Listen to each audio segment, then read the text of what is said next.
boa noite. A aceleração da pandemia no Brasil. Dezembro termina com um número maior de mortes. Isso não ocorria há 5 meses. No Amazonas, médicos criticam o plano do governo de usar maternidades para atender doentes de Covid. O INPE registra em 2020 o maior número de queimadas da década. Milhões de trabalhadores voltam ao regime normal de jornada e de salários em janeiro. Mãe e filha erguem uma casa com garrafas de vidro em Pernambuco. Nossos repórteres mostram as expectativas de atletas brasileiros para os Jogos Olímpicos. E a tecnologia que serve de guia para um corredor cego. Agora, no Jornal Nacional.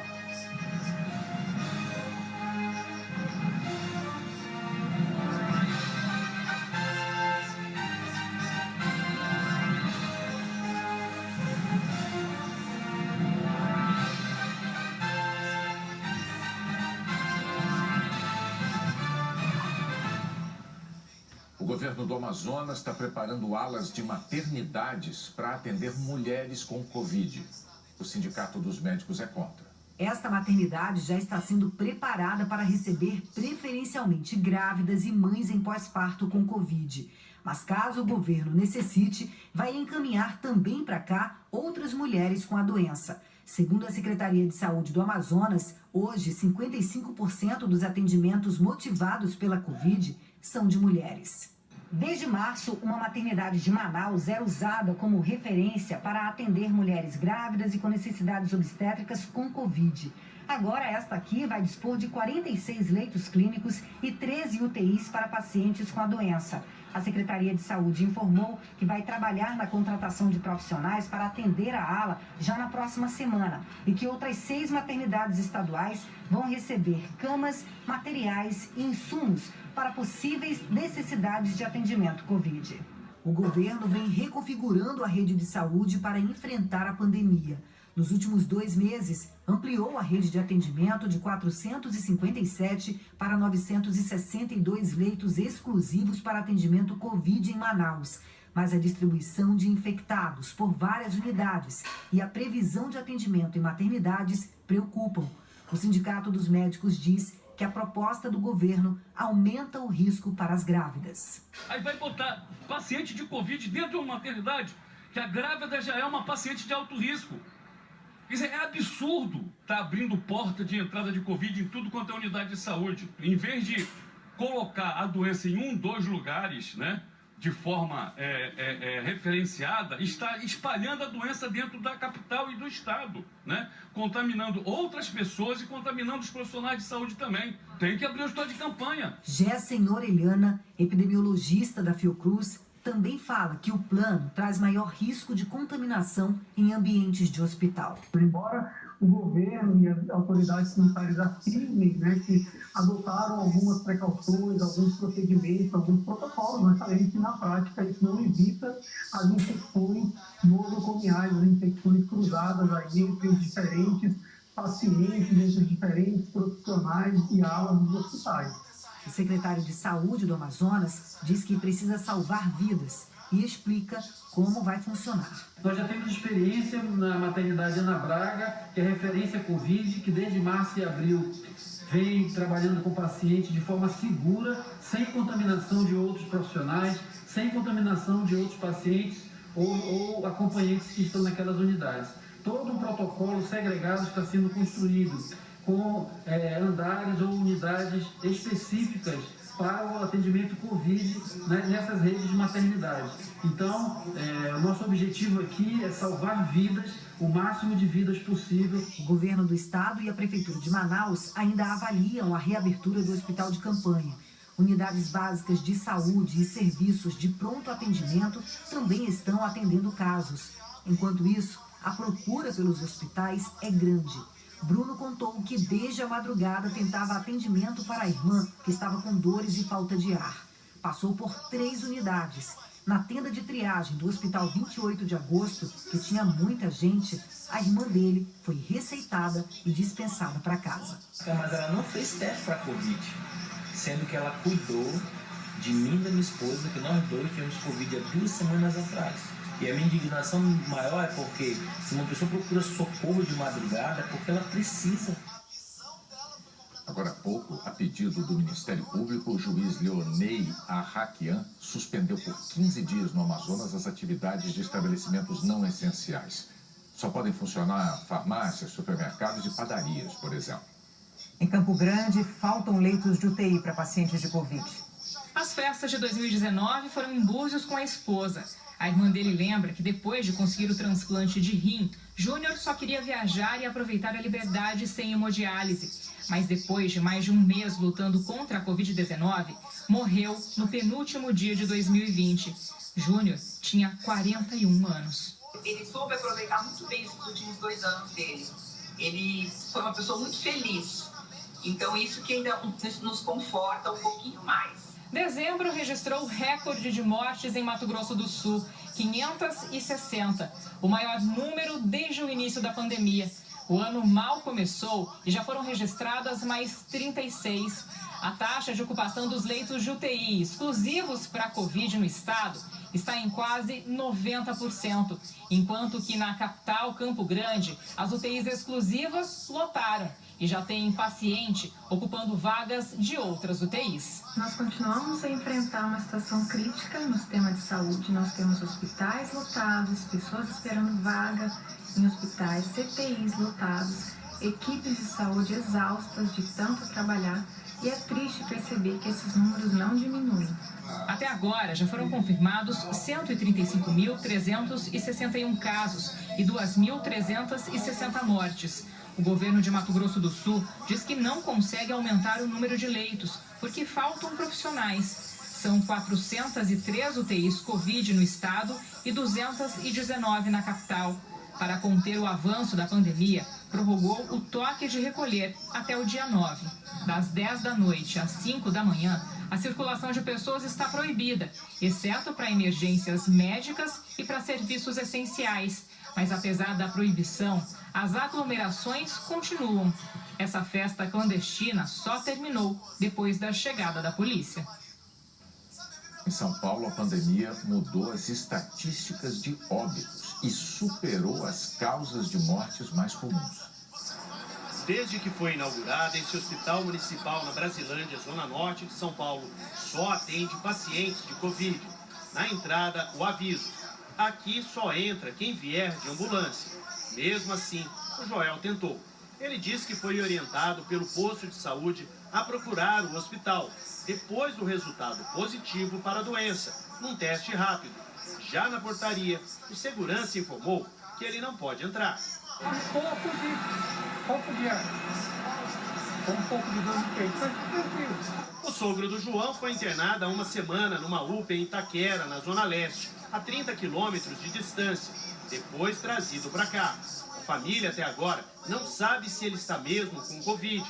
Diz que o exame foi feito, mas o resultado ainda não saiu. A cabeça da gente fica meio transtornada, né? Porque tem muita gente internada com Covid aí dentro. E a gente fica preocupado, né? A preocupação faz sentido. Na cidade de São Paulo, a Covid matou muito mais do que outros problemas de saúde ano passado. Foram 16.200 mortes confirmadas por Covid e outras 6.300 suspeitas. Só as confirmadas já são mais do que o dobro das doenças isquêmicas do coração, que mataram menos de 7 mil pessoas, e mais do que o triplo das doenças cérebrovasculares, com menos de 5 mil.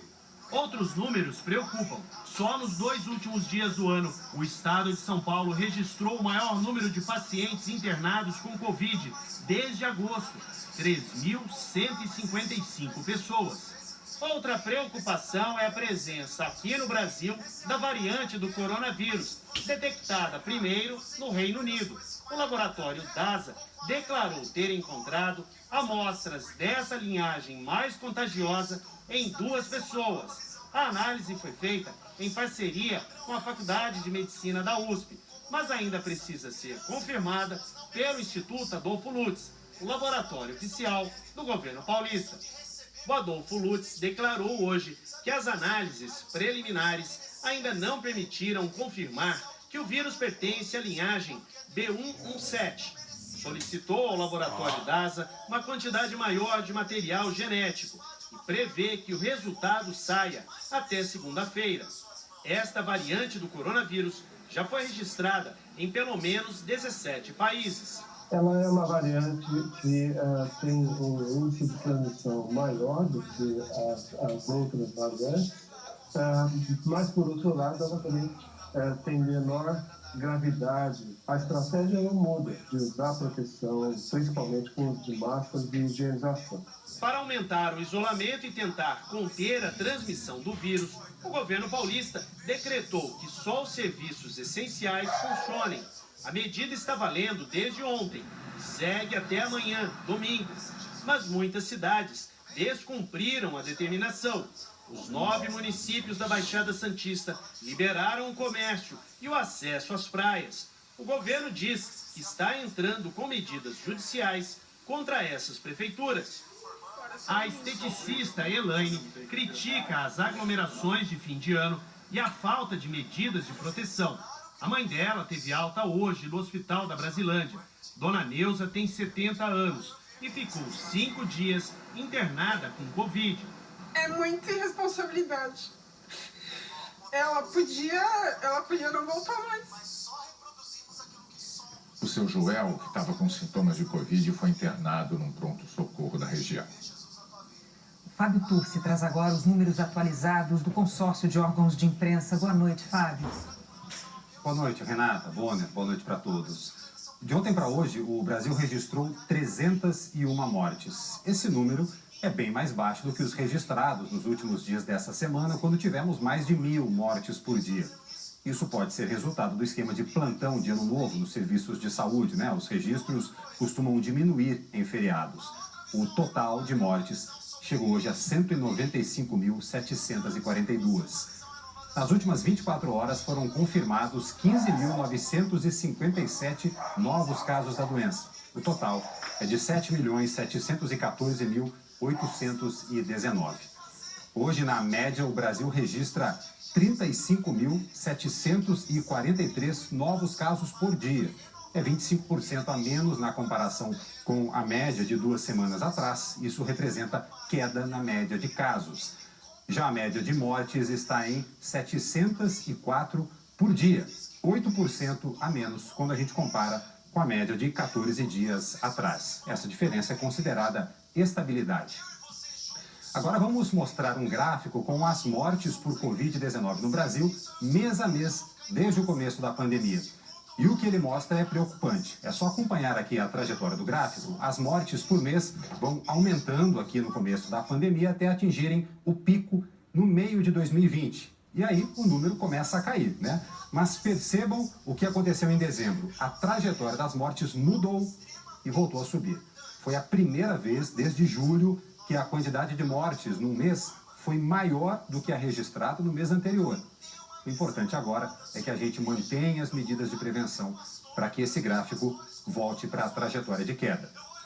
Agora no mapa a gente vê como a pandemia evolui pelo país. 8 estados estão com alta na média de mortes: Acre, Amazonas, Pará, Rondônia, Alagoas, Sergipe, Mato Grosso do Sul e Mato Grosso.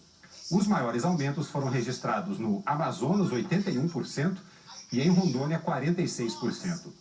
Em amarelo, com estabilidade, estão o Distrito Federal e 11 estados: Amapá, Tocantins, Bahia, Maranhão, Paraíba, Piauí, Rio Grande do Norte, Espírito Santo, São Paulo, Rio de Janeiro e Rio Grande do Sul. E em azul, com queda na média de mortes, estão hoje 7 estados: Roraima, Ceará, Pernambuco, Goiás, Paraná e Minas Gerais e Santa Catarina, que ontem registraram estabilidade. As maiores quedas foram em Goiás, 59%, e no Ceará, 52%. Mais detalhes sobre a situação do seu estado você pode conferir em g1.com.br/coronavírus. Bonner, Renata. Obrigado, Fábio. Agentes da Espanha e da França acabaram com 2 festas que desrespeitavam o toque de recolher por causa da pandemia. Desde a noite do Ano Novo, 2.500 pessoas estavam num armazém perto da cidade francesa de Rennes. Na França, a festa com 300 pessoas foi perto de Barcelona. Os organizadores e os participantes vão pagar multas que somam 600 mil euros. O governo da Índia aprovou o uso emergencial da vacina contra a Covid desenvolvida pela Universidade de Oxford em parceria com o laboratório AstraZeneca. O segundo país mais populoso do mundo tem também o maior número de infectados pelo coronavírus depois dos Estados Unidos. As autoridades indianas querem vacinar 300 milhões de habitantes até agosto.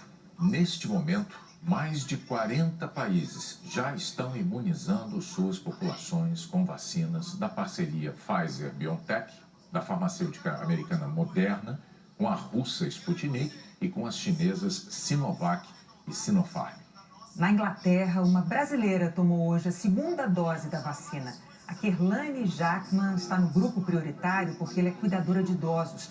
Tomou a primeira dose no dia 10 de dezembro e daqui a alguns dias a Kerlane vai estar imunizada contra a Covid-19. Ela disse que a maior preocupação agora é com os pais que moram em Manaus. Preocupação justificadíssima. A gente viu aí no começo dessa edição. No mundo todo, os profissionais de saúde têm sido os primeiros imunizados. Mas um outro grupo tem recebido uma atenção especial. Na fila da vacina contra a Covid, os mais velhos também têm prioridade. É que os efeitos da idade no corpo nem sempre são assim, visíveis. As células do sistema imunológico, por exemplo, envelhecem como qualquer outra. E a defesa do corpo fica mais vulnerável à medida que os anos passam. O sistema imunológico reage de duas maneiras quando entra em contato com um organismo estranho. A primeira é a resposta inata, que já nasce com a gente. A reação é quase imediata. As células de defesa dão alerta para outras células de que existe uma infecção e começam a combater o invasor. A segunda resposta adaptativa é adquirida ao longo da vida. Se trata do anticorpo produzido para combater uma doença específica e que fica na memória do nosso organismo. A vacina induz este tipo de reação, mas o envelhecimento torna todo esse processo menos eficaz. As células de defesa do nosso organismo, elas agem de uma maneira um pouco mais lenta. É muito importante, inclusive, o diagnóstico precoce dessas doenças. Dona Josefa está internada com Covid há quase 20 dias em um hospital de São Paulo. Quando os médicos descobriram a doença, estava com 50% do pulmão comprometido. Eu estou com muita saudade da minha família. É a coisa que eu mais desejo na vida é ficar com eles. E os meus netos, bisnetos, nossa, estou com muita saudade. Tomara a Deus que já vai embora logo. Com a idade, a tendência é essa mesmo, desenvolver formas mais graves da Covid. Segundo o Ministério da Saúde, do total de 182.885 mortos, 135.392 tinham mais de 60 anos. Por isso mesmo, a vacina é tão importante para quem tem mais de 60 anos, para compensar essa perda de capacidade causada pelo tempo, principalmente se ao longo da vida a pessoa não teve hábitos saudáveis, com boa alimentação e exercícios físicos. Essa conscientização de vacinação, ela é fundamental para que a gente possa mudar o curso da pandemia, não só aqui no nosso meio, no Brasil, que infelizmente a gente tem números muito ruins e a mortalidade é muito alta, como em todo o resto do mundo. A falta de um medicamento fundamental para o transplante de medula óssea está preocupando médicos e pacientes brasileiros. Em maio do ano passado, Duda descobriu que tinha leucemia. Começava uma corrida contra o tempo para encontrar um doador de medula óssea. Quando você recebe uma notícia como essa, assim, você pensa no pior, não tem como você pensar, tudo bem, acontece. Não, eu me desesperei, me desestruturei.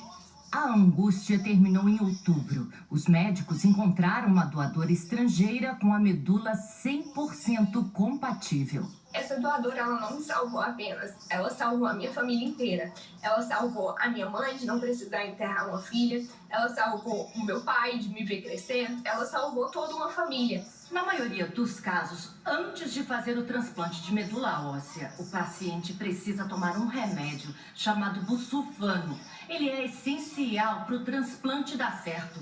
Isso porque o remédio destrói as células doentes, preparando o organismo para receber as células saudáveis da medula do doador.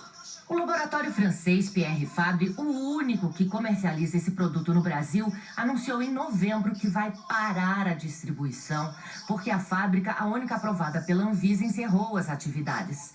Por isso, o laboratório afirmou que busca uma outra opção de fornecimento para o mercado brasileiro.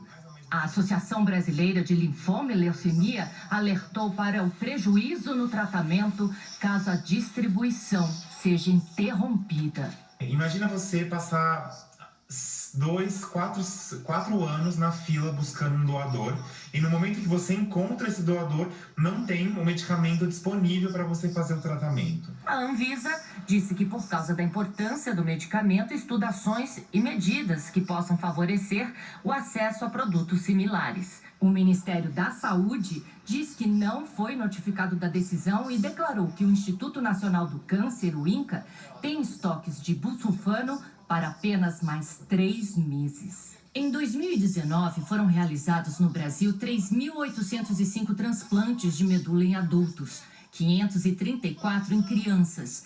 Hoje, 5.000 pessoas esperam por esse tipo de transplante. A interrupção na distribuição de remédios para tratamento de câncer é um problema antigo, diz o presidente da Sociedade Brasileira de Oncologia Pediátrica. Segundo ele, é preciso desburocratizar a importação de alternativas ao busulfano.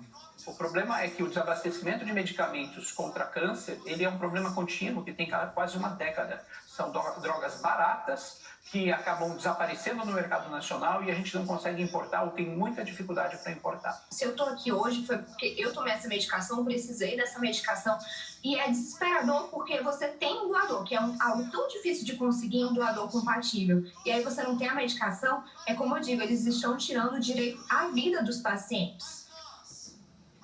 A seguir, milhões de trabalhadores voltam ao regime normal de jornada e de salários em janeiro. Mãe e filha erguem um sonho de vidro em Pernambuco.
Trabalhadores que estavam com salário reduzido ou suspenso por causa da pandemia vão voltar ao regime normal de trabalho.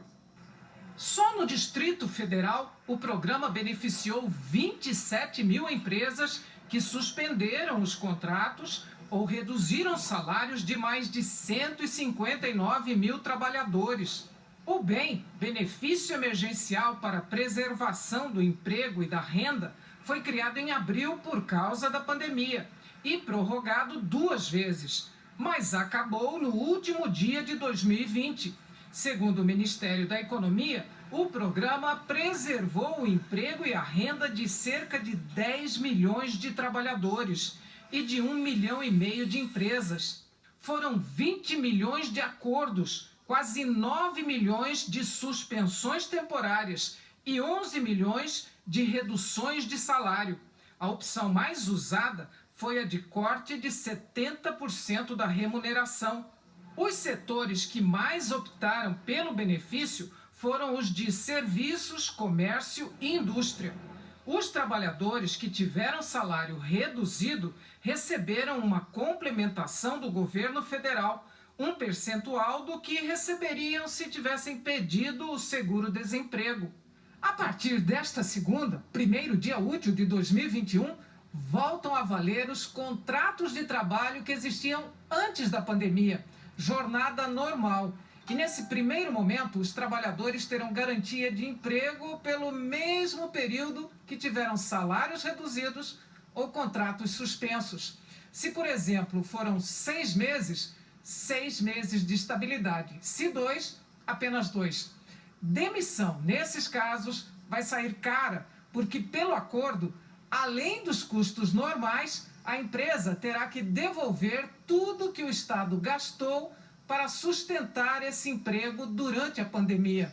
Prestadora de serviços numa universidade, Juliana trabalhou menos e recebeu menos. E agora está insegura com o futuro. O BEM foi uma maneira da gente poder manter o emprego da gente, né? Quando acabar essa estabilidade que o BEM oferece para a gente fica preocupado, sim. Especialistas avaliam que o programa ajudou as empresas, mas a manutenção dos empregos, a partir de agora, não está garantida.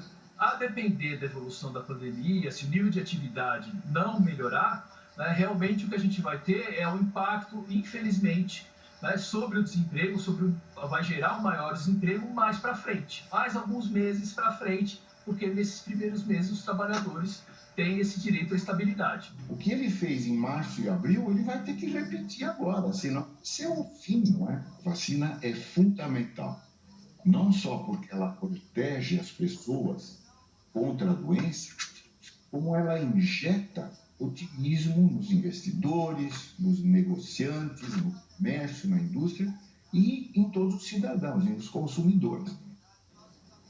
O primeiro Fantástico do ano vai destacar o desejo de milhões de brasileiros: um emprego. 3 candidatos, uma vaga e um processo seletivo totalmente inesperado. Vocês agora vão ter que resolver qual será o novo funcionário. Futuros colegas de trabalho é que decidem quem merece o emprego. Estreia a nova série do Fantástico. Todo mundo manda. E ainda, ex-seminaristas denunciam o arcebispo metropolitano de Belém, Dom Alberto Taveira Correia, para autoridades da Igreja Católica, para a Polícia Civil e para o Ministério Público do Pará. E contam aos nossos repórteres a rotina de assédios no período de preparação para se tornarem padres. Ele me tocou, né, na minha parte íntima e disse que aquilo ali era normal, coisa do homem.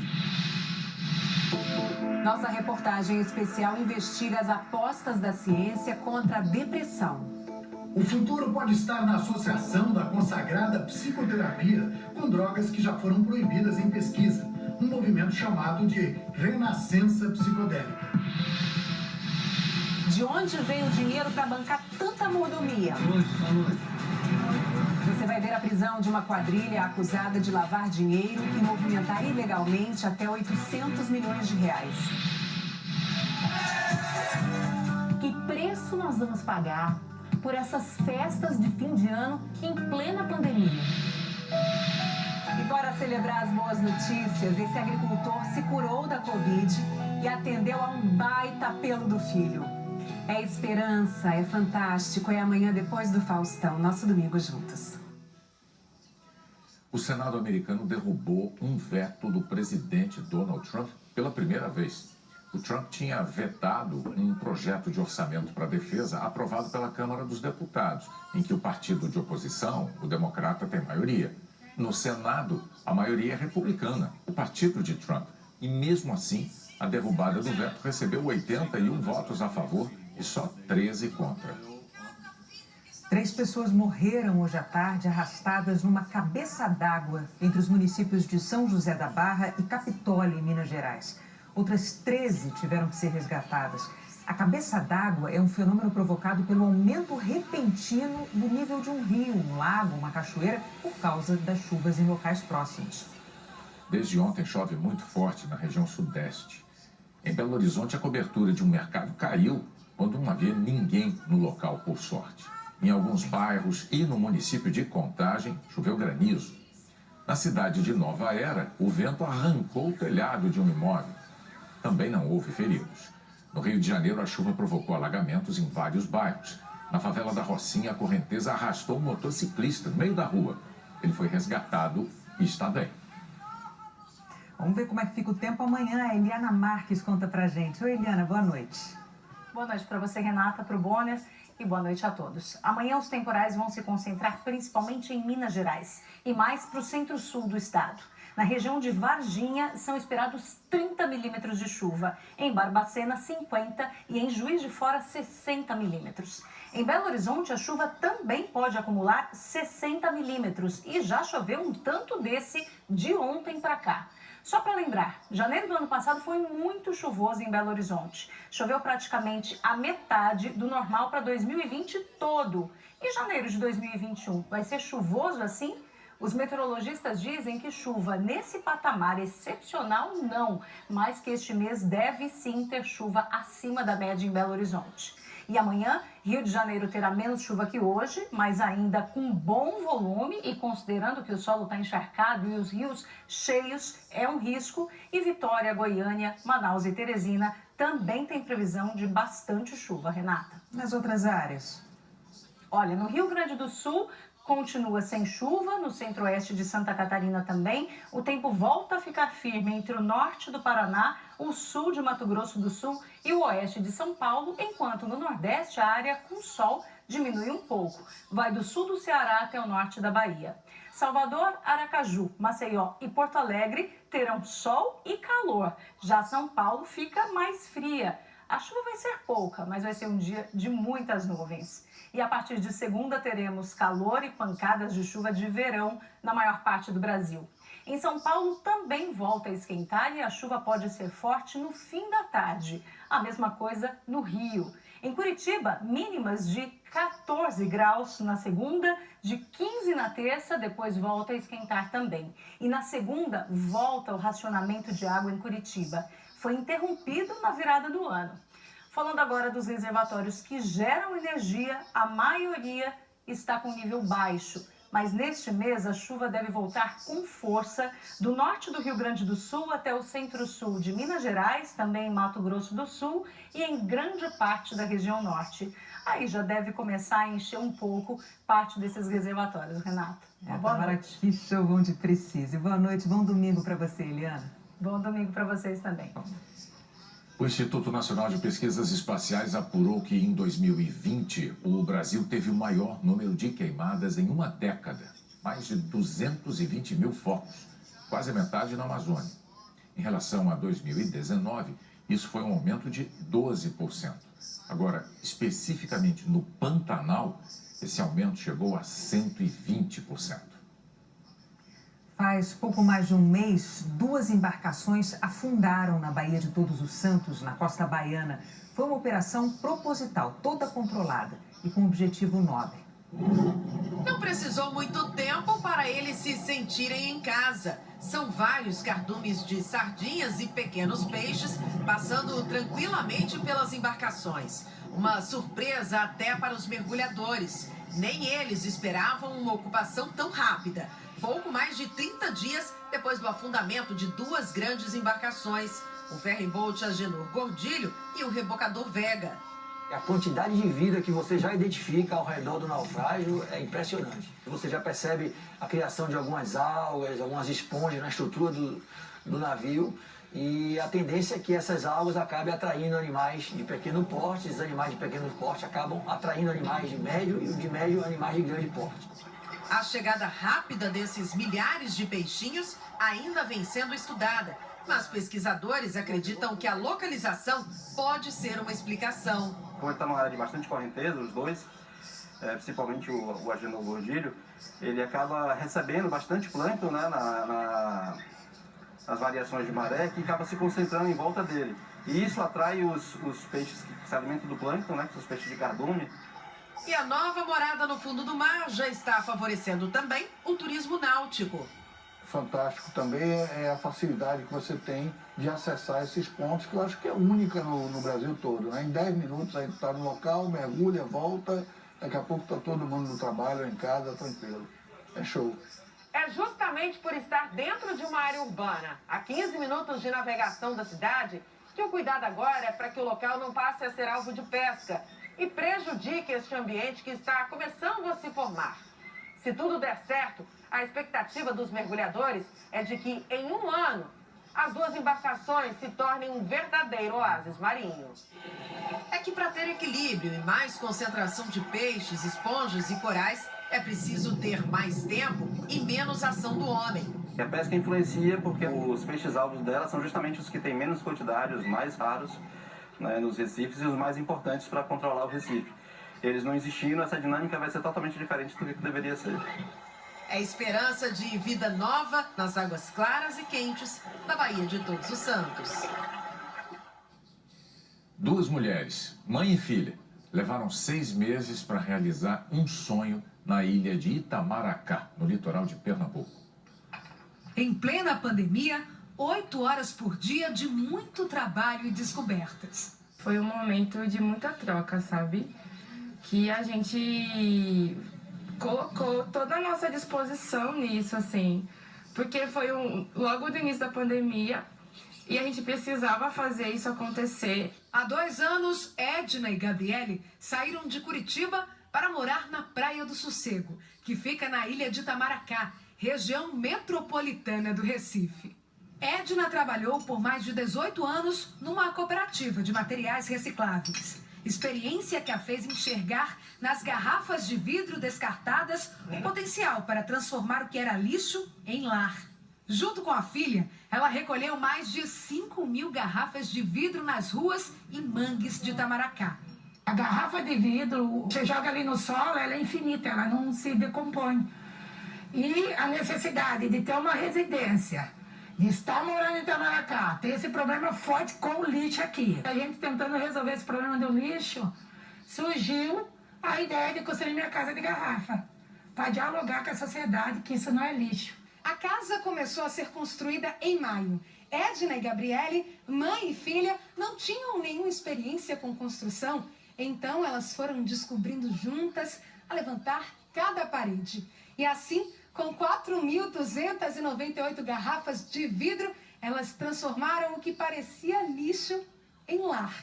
Tudo começou com a limpeza das garrafas. Depois veio a descoberta de como fazer paredes com elas. No primeiro momento a gente fez blocos de garrafas, entendeu? A gente pegava de 4 a 6 garrafas, né? Fazia o bloco, colava com argamassa e depois vinha e encaixava como se estivesse colocando um tijolo. E assim a gente foi levantando passo a passo as paredes da nossa casa. A casa está quase finalizada e Edna e Gabriele já se mudaram para cá. Na casa de garrafas de vidro de Edna e Gabriele, cabe algo de muito valioso que tem cara, voz, cor e cheiro de futuro. Eu tento afirmar que isso aqui é afrofuturismo, sabe? É uma visão de futuro. É mesmo. A seguir, a expectativa de atletas brasileiros para os Jogos Olímpicos. E a tecnologia que serve de guia para um corredor cego.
Por força da pandemia, 2021 acabou se tornando um ano olímpico. E essa troca de data alterou os planos de muitos atletas. Uma roupa branca e com uma lista de desejos. É assim que muita gente começa o ano novo no Brasil. Quero realmente pedir para ter muita saúde. Que a gente tenha mais empatia, mais amor. E lógico, meu desejo, com certeza, é uma medalha de ouro olímpica. E 2021 promete ser um ano especial para os atletas que vão disputar as Olimpíadas de Tóquio. É a primeira vez que o surf está incluso nas Olimpíadas, então para mim é o ano mais importante da minha vida. Só que 2020 também parecia ser um ano extraordinário. E, no entanto, a expectativa não se cumpriu. E aí, quando começou essa pandemia, aí começou já, vão adiar a Olimpíada. A gente, não é possível. Aí já começou aquele aperto, né? Aquela aflição, assim. Sabe aquela coisa que parece que você fica sem chão? O Comitê Olímpico Internacional ainda não definiu como serão as Olimpíadas de Tóquio, que tem a cerimônia de abertura marcada para 23 de julho de 2021. Não se sabe se os jogos serão disputados com a presença de público ou sem torcida. Certo é que não haverá redução de número de atletas e nem de provas disputadas. O Brasil começa 2021 com 180 vagas conquistadas para Tóquio em 20 modalidades. O Comitê Olímpico do Brasil vê o país com capacidade para superar o recorde histórico de medalhas que foram obtidas nos Jogos do Rio em 2016. 7 ouros, 6 pratas e 6 bronzes. O Brasil, ao longo dos últimos 4 anos, demonstrou capacidade de superar a quantidade de medalhas obtidas nos Jogos do Rio, pelos resultados obtidos pelos seus atletas nas diversas modalidades, incluindo as que entraram no programa olímpico. Como o skate e o surf. Esportes em que o Brasil é uma potência mundial. O surf, no geral, a gente está vivendo um dos melhores momentos. Acho que o Brasil vai dominar aí por bastante tempo. Menos competições, menos viagens, mais tempo em casa. Teve esse adiamento das Olimpíadas e eu consegui acompanhar a gestação inteira da minha esposa e também consegui ver o nascimento do meu filho. Em 2020, a Fabiana estava pronta para disputar as Olimpíadas com a seleção de vôlei pela 4ª vez. Com o adiamento, acabou decidindo que não iria mais competir em Tóquio. Ela já tem 2 medalhas de ouro nos Jogos. Filho vai ser o primeiro. E a previsão de chegada do bebê é ali para o meio de abril, início de maio. Eu tive que abandonar algumas coisas, né, para chegar num sonho, para realizar. Não me arrependo de nada, mas eu acho que agora eu estou numa fase, num momento de olhar um pouco mais para mim, olhar um pouco mais os meus sonhos, os meus desejos, a minha vontade. E o que todos esses atletas desejam é um feliz ano novo para todo mundo. Amanhã, o Esporte Espetacular vai mostrar o trabalho de Tóquio para conseguir realizar os Jogos Olímpicos. Olá, boa noite. Amanhã, no nosso primeiro programa do ano, a gente mostra os preparativos para os Jogos de Tóquio. Uma Olimpíada que entrará para a história de um jeito diferente.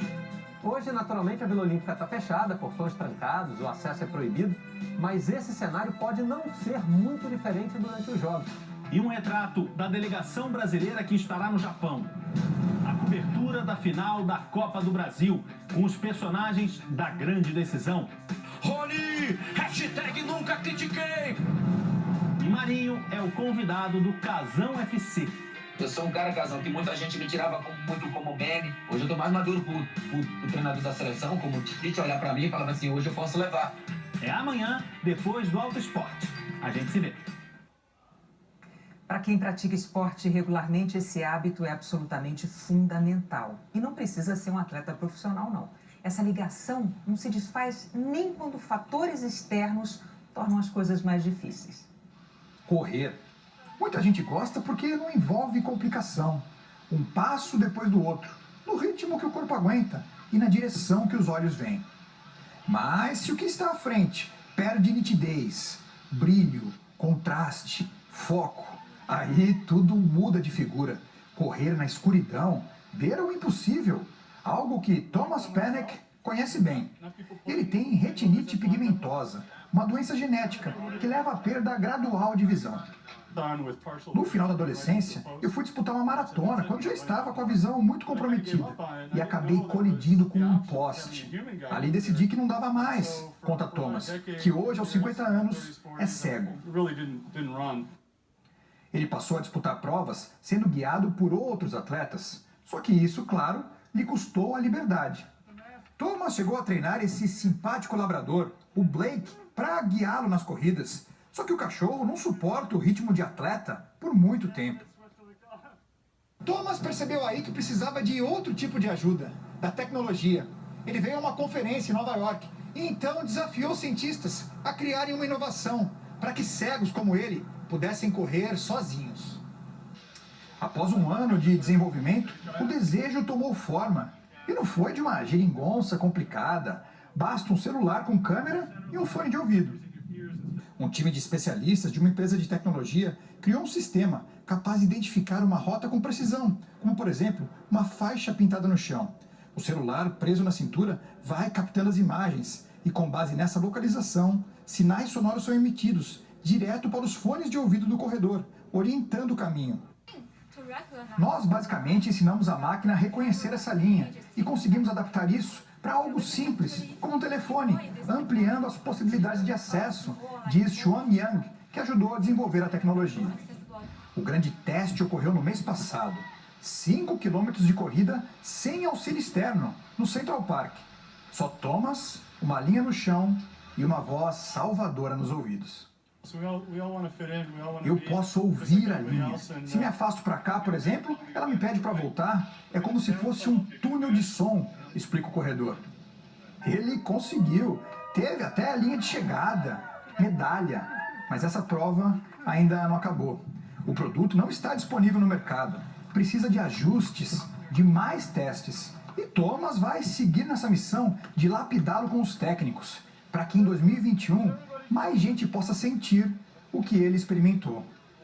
É uma sensação de liberdade e independência. Estou correndo no Central Park, como outros nova-iorquinos. E isso me traz uma deliciosa sensação de pertencimento.